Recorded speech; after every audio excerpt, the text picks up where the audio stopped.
কিছুদিন যাবত আমি ফেসবুকে ঢুকলে শুধুমাত্র এই সেমিরার ছবি আসছে, তো আমি বুঝলাম যে আসলে কাহিনীটা কি। তো আমি ভালোভাবে যখন খোঁজ খবর নিলাম, খোঁজ খবর নেওয়ার পরে জানতে পারলাম যে এই মেয়েটা, রাজ নামে একটা ছেলে আছে, হয়তো বা সে ডিরেক্টর হবে বা এমন কিছু। তো তার সাথে বিভিন্ন জায়গায় বিভিন্ন স্থানে বিভিন্ন পজিশনে খেলাধুলা করেছে, খেলাধুলা করার পরে এখন মেয়েটি চাচ্ছে যে ছেলেটি যেন তাকে বিয়ে করে। আর মেয়েটি দেখে বুঝলাম যে হয়তো বা এ কোনো দৌলদিয়া ঘাটের মাঠে যেখানে হোক ছিল। তো আমি দৌলদিয়া ঘাটে যারা আছেন, যারা সব সর্দার আছেন, তাদেরকে দৃষ্টি আকর্ষণ করে বলছি যে আপনারা আপনাদের কর্মীকে ফেরত নিয়ে নিন, কারণ এই মহিলাটা যেখানে সেখানে যে বিভিন্ন কর্মকাণ্ডে জড়িত হচ্ছে, যেমন রাজ নামে যে ছেলেটা আছে, এই ছেলেটার বাসায় গিয়ে মেয়েটা হচ্ছে ভাঙচুর করছে, মহিলা যে কাজের মহিলা আছে তার ধরে টানাটানি করছে, এ করছে তা করছে। আমি এক সপ্তাহ ধরে ঘুমাতে পারিনি লুকটা দেখে ভাই, এত পরিমাণ আমার ভয় পাইছি, আমার রাত্রি নাইট মেয়ারে পর্যন্ত এই সেমরির মুখ চলে গেছে।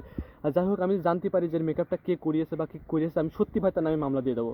সামনে যদি কখনো পড়ে বা রাস্তাঘাটে যদি কখনো দেখতে পান, আপনারা হচ্ছে 999-এ ফোন দেবেন, যে সঙ্গে সঙ্গে আপনার হেল্পলাইন থেকে লোকজন নিয়ে আসে আপনার ওখান থেকে ভেগে যাবেন।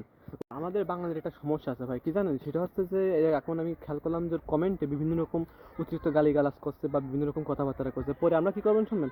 এই মেয়েটা আবার কালকে, মনে হয় কালকে দেখলাম যে কোনো একটা অনুষ্ঠানে গিয়ে ইন্টারভিউ দিচ্ছে, আবার লোকজন এসে লাভ রিয়াক্ট দিচ্ছে, আবার হা হা দিচ্ছে।